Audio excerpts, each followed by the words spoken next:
Of all the things,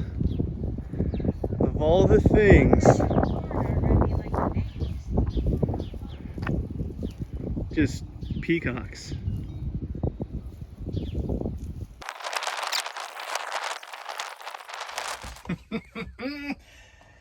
You guys, I'm very excited to listen and look. I'm not going to run it for very long because there's no water in it, but that is a fully, there you are, a fully functioning toggle switch and 12-volt water pump. We are that much closer. All right, guys, well, you are back inside the van, but inside the wheel well. So the wheel is back off. I got a couple of parts in that I needed for this glow plug replacement, and I went ahead and ordered all 8 glow plugs, the harness, all that stuff, just in case. But also, and most excitedly, is that a word, excitedly? Is I ordered my first official scan tool. My buddy Brian, who you guys, I've mentioned him in the vlog before. He is a seasoned mechanic, a veteran, and he recommended one that I pick up that's going to be able to tell me what the codes are and be able to talk to these modules, so that way I can go through and potentially troubleshoot just on screen instead of just going in and testing each individual component, which would be an absolute nightmare. So pretty easy so far.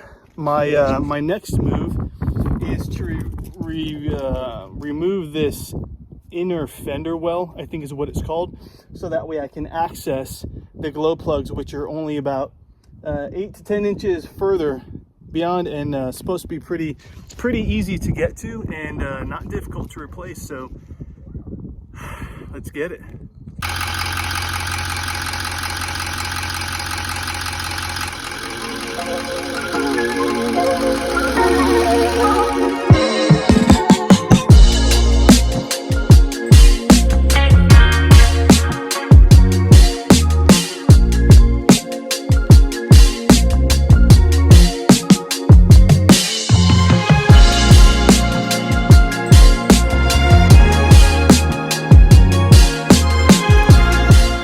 You guessed it, that is PEX tube, that is plumbing.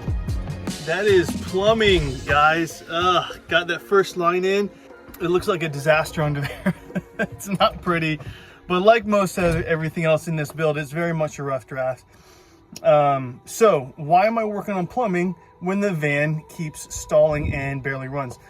Brian is coming by later this evening to do a proper diagnostic, and in the meantime, I got all my, what I have in terms of plumbing bits and bobs, and watching some YouTube videos on how to get this thing done. So guys, we are close. We are very close. And on to the next one, guys. It is an absolute wreck in here. It's just like, it's crazy. Once you take everything out of their appropriate storage spots, guys, I've got stuff, almost all my bottom cabinets are open because I was running that PEX tube. Half of this stuff is out of my garage. It's a disaster area in here, but good news is that another part came in, and it goes to my back door lock. So this is a new locking mechanism.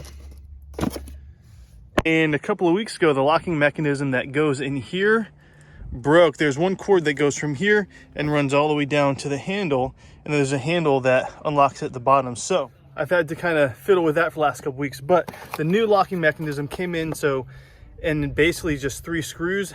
I feed it down in there, super easy. I'm gonna knock that out real quick, then potentially get up on the top of the van to throw a little bit more of that that bonding tape down, because no more leaks. However, that's not true.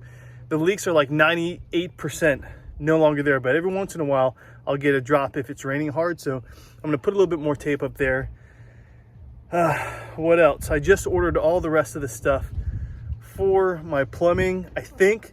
So by this weekend, by the 8th, I could have running water in this thing. Guys, I am so excited. I can't tell you.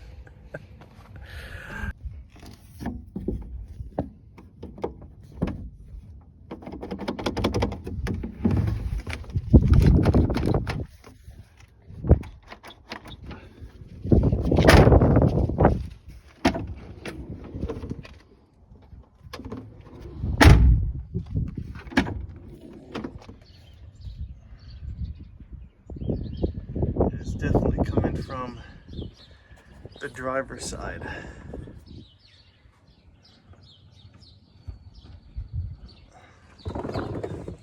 That's nasty.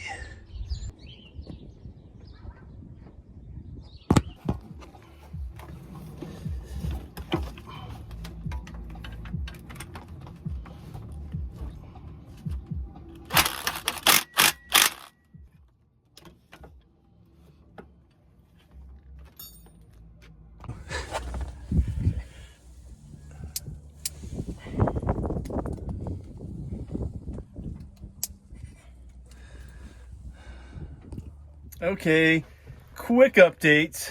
I don't know if you guys can see what's on the floor over here, but that's a lot of plumbing. I never thought I would be so excited to see plumbing and hose barbs and hose clips and an accumulator. I don't know. I'm just very excited, guys. This is like the last piece, aside of putting in like a split AC, which is basically just nuts, bolts, and electric.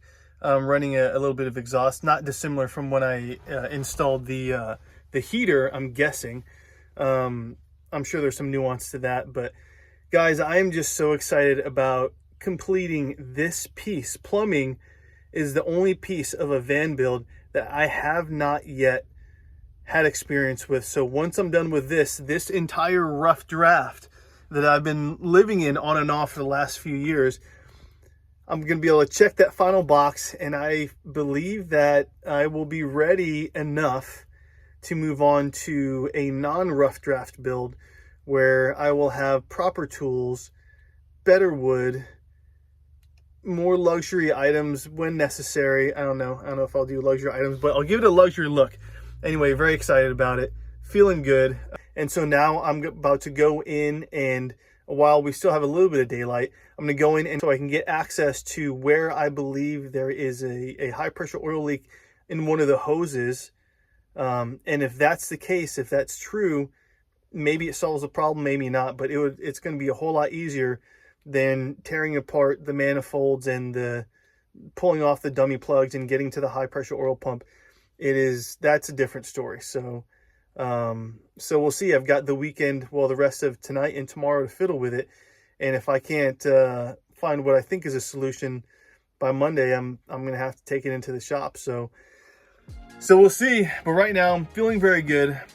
I just had my half of my second coffee for the day, which is always a good time. I have these toys. Very excited about it. All right, let's get it.